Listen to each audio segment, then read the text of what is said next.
better get your own army, pal. I didn't do anything. I mean, I didn't order you or anybody. You know, I get calls from back home every day. They think you went bad shit. I'm only on TV because I got to be able to hang around a casino. You understand that? You're, you know, you're making a big spectacle of yourself. You're Warren, you motherfucker, you.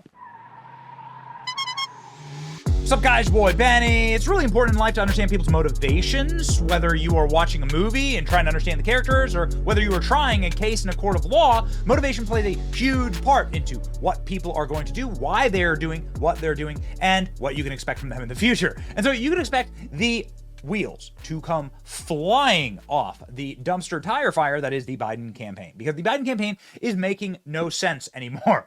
They have lost the plot, and as of this morning in Politico, one of the subservient rags to the Democrat Party, there is an article that says Dems in full-blown freak out over Biden. This is being shared by Donald Trump's senior advisor, Jason Miller.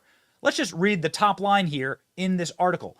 Democrat donors and people who work for Joe Biden say a pervasive sense of fear has settled over the highest levels of the Democrat Party, President Joe Biden's re-election prospects, even among office holders and strategists who previously expressed confidence in the coming battle with Donald Trump. All year, Democrats have been on a joyless and exhausting grind through the 2024 election, but now nearly 5 months from the election, anxiety has morphed into palpable trepidation, according to more than a dozen party leaders and operatives. The gap between what Democrats will say on TV or print and what they'll text their friends has only grown to worry a surge of Biden's prospects. Oh my goodness. You don't want to be the guy who's on record saying we're doomed or the campaign is bad, Biden's making mistakes. Nobody wants to be that guy, says a Democrat operative in close touch with the White House. But he said that there is a freak out going on and that Joe Biden cannot win. Joe Biden can't win. It's incredible, this article. This is what pure panic looks like, ladies and gentlemen. This is being shared widely across social media. It is this pure panic that is leading the Biden campaign to make disastrous moves, like putting senile, clearly suffering from a panic attack, Robert De Niro in front of the courthouse this morning. The Biden campaign marching out a washed up actor who hasn't had a good movie in 2 decades in front of the court to make the case for Joe Biden. Meanwhile, he's wearing an KN95 mask in the year 2024.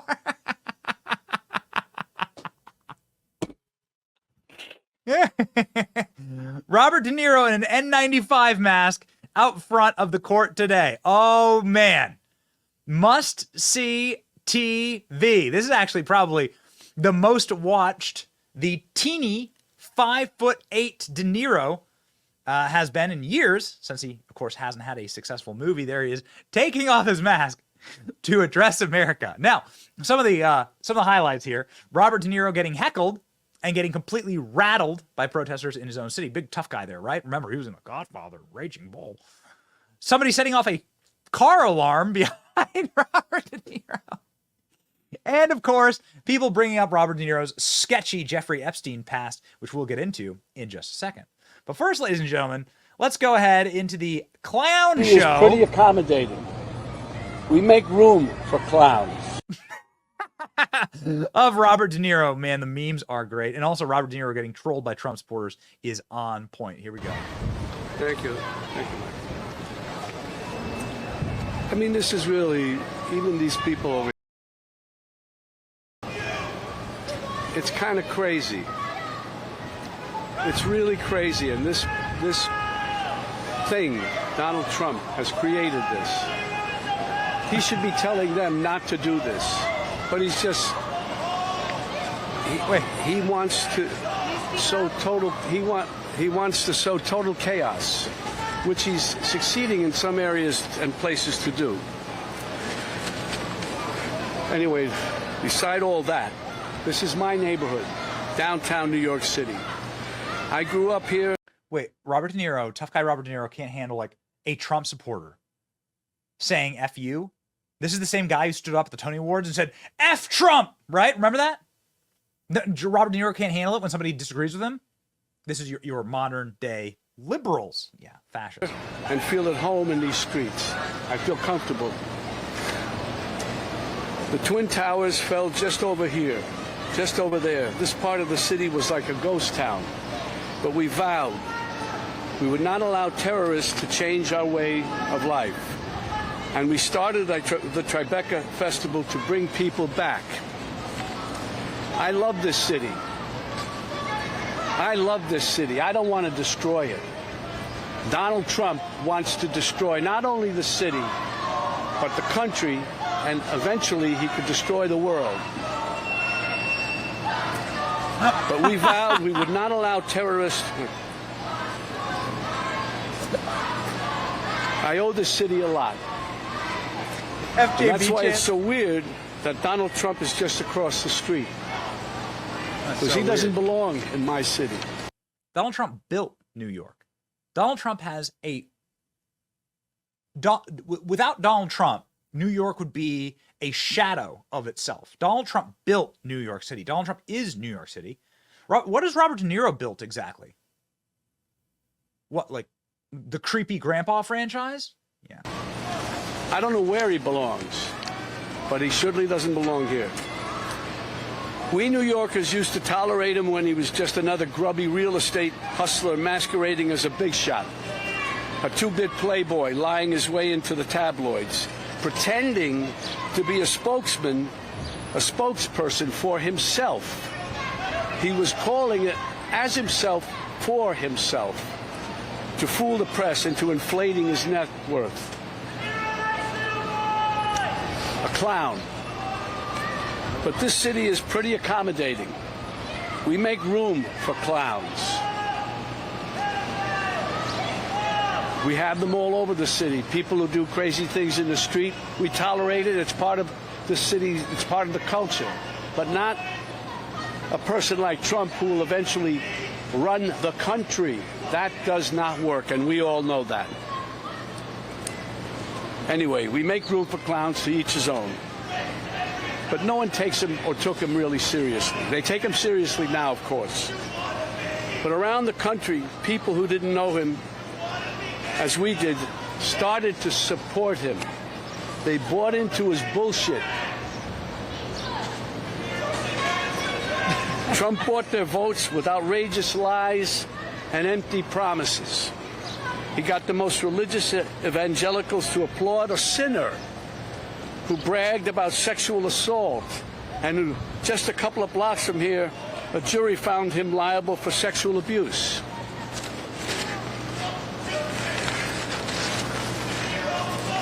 Somehow he even got self-styled patriots to support a man who called for terminating the Constitution, and on January 6th rallied an angry mob to threaten democracy, leaving death and destruction in its wake. That's why I needed to be involved and wanted to be involved in the new Biden-Harris ad, because it shows the violence of Trump and reminds us that he'll use violence against anyone who stands in the way of his megalomania and greed. But it's a coward's violence. You think Trump ever threw a punch himself or took one? This guy who ran and hid in the White House bunker when there were protesters outside? No way. He doesn't get blood on his hands. No, he doesn't. He directs the mob to do his dirty work for him by making a suggestion, an inference. And his gang grovels and follows his obvious order. It's no surprise that the murder rate and other violent crimes peaked under Trump and are falling under Biden. That's completely and 100% false. Also, what's really important about this entire speech, he's upset. He's saying that Trump called for violence, and then he's actually making a joke about the thousands of left-wing Antifa BLM orcs who attacked the White House and threatened to kill the president. Like, how do you live with yourself? It's a wonder why Joe Biden is losing the election. And now he's promising to use our own military to attack U.S. citizens. That's the tyrant. This guy's an act, like, he's reading these lines. You're like reading from these lines. You can see like his giant script in front of him. I thought he was supposed to be good at this. Like, this is the best that you've got. This is the legendary actor He can barely like get through a script. He's like staring at his notes the whole time. The entire time his head's down. That's the tyrant he's telling us he'll be. And believe me, he means it. When Trump ran in 2016, it was like a joke. This buffoon running for president. No, never could happen. We'd forgotten the lessons of history that showed us other clowns who weren't taken seriously until they became vicious dictators. With Trump, we have a second chance. And no one is laughing now. This is the time to stop him by voting him out once and for all. We don't want to wake up after the election saying, what, again? My God, what the hell have we done? We can't have that happen again. Yesterday was Memorial Day. It's a good time to reflect on how Americans fought and died so that we may enjoy the freedoms guaranteed to us by a democratic government. A government that, as President Lincoln said, of the people, by the people, for the people, shall not perish from the earth. Under Trump, this kind of government will perish from the earth. I don't mean to scare you. No, wait, maybe I do mean to scare you. If Trump returns to the White House, you can kiss these freedoms goodbye that we all take for granted. And elections, forget about it. That's over. That's done. If he gets in, I can tell you right now, he will never leave. He will never leave. You know that. He will never leave. What does that mean?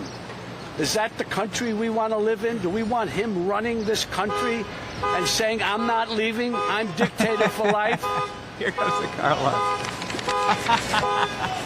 I hope this new ad campaign reaches outside the bubble to remind supporters of what a danger he is to our lives. This is not a threat. This is a reality. And that's why I've joined the Biden-Harris campaign, because the only way to preserve our freedoms and hold on to our humanity is to vote for Joe Biden for president. Really. We don't have a choice. On January 6th, while Republican lawmakers despicably tried to keep the loser Trump, in the White House, and Trump-inspired insurrectionists stormed the Capitol, brave men and women from law enforcement put their lives on the line to defend this country. Our democracy. They are the true heroes. These guys are the true heroes.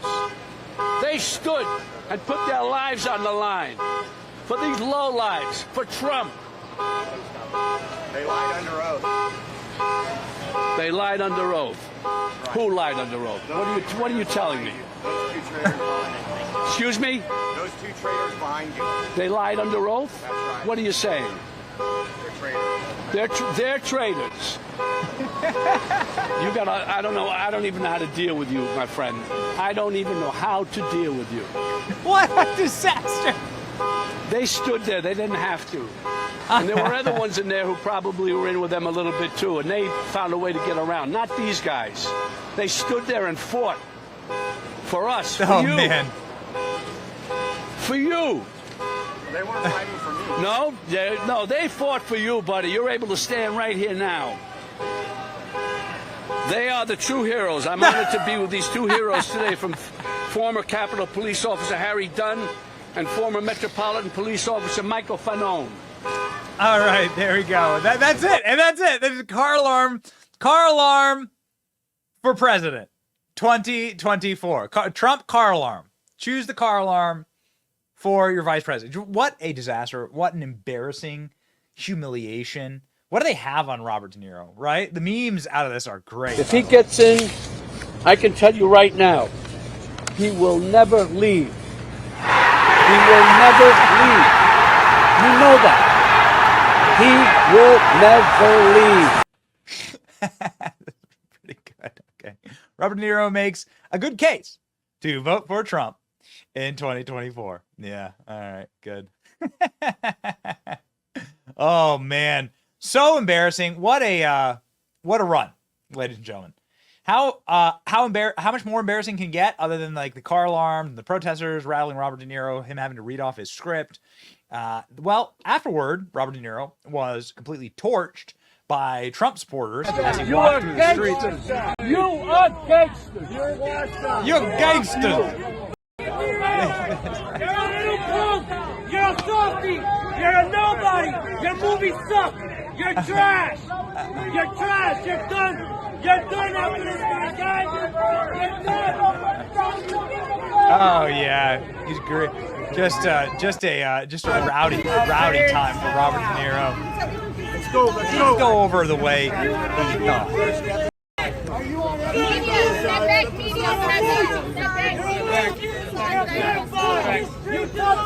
So a lot of people say You loser! Stand up! We are gonna fight back! You're trying to do it in the book! Robert De Niro screaming. We're trying to be gentlemen in this world. You are gangsters. You are gangsters. Step aside, guys. Make a hole. Make a hole. Step aside. So Robert De Niro suffering a meltdown.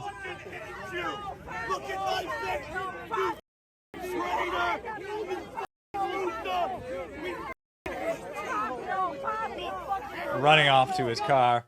Many people saying that this doesn't make any sense for Robert De Niro, right? Like what? Like why? Trump goes to office, he's done. He's finished. His career's already done, and it's gonna be even more done. We're outside. De Niro's a loser. He's a mook. He's a sucker, and that's why he's running away like a punk. So many people noting that in 1998, Robert De Niro was arrested in France in a Jeffrey Epstein-esque prostitution sting operation. There's a reason why De Niro is now having to embarrass himself by voicing ads for Joe Biden and doing stuff like this. De Niro was arrested and held and questioned in Paris for 9 hours. 40 prostitutes were reportedly matched up with wealthy clients, and Robert De Niro was one of them. Oh my. Could this be why Robert De Niro has made such an embarrassing turn and favoring Joe Biden when literally every single celebrity has decided not to endorse Joe Biden this time around? What do they have on this guy? I don't know. Not sure. Everyone's sort of bringing up this Robert De Niro held in question over the prostitution ring. Maybe they might just crack wide open the case again against De Niro if he happens to not do what he's told, like a good doggy. Why would the Biden camp okay a surrogate speech outside of the last day of the Trump trial to gloat and call Trump voters names? Why would you pick Robert De Niro, a multimillionaire left-wing adult pretender, to close out your case? Not sure, but it didn't work. De Niro gets mogged. Nobody likes you and your movies suck. De Niro saying F you, never a great sign. Robert De Niro is having a really bad time. Solid Robert De Niro didn't like being called out. Who's supporting Robert De Niro in all this? Well, Kathy Griffin. De Niro's the man, period. Oh, the memes are great. If we weren't in a simulation, explain to me why the Biden campaign has escorted Robert De Niro to the courthouse press gaggle with a script in hand to say Trump is really mean. That's exactly right. The Trump campaign holding multiple press conferences across the street. And, yeah, I just got to tell you, this whole Donald Trump will never leave office. This, I don't think it has the intended effect. But it's good to understand motivation. It's good to understand that the Biden regime is panicking, that everything is crumbling, and these are actions of people who are scared and know that the American public isn't buying this anymore. And trotting out 81-year-old adult diaper wearer Robert De Niro to have some type of panic attack meltdown as he poorly reads lines from a script. That ain't it, Jack. It's your boy Benny. Like, share, and subscribe. Stay based.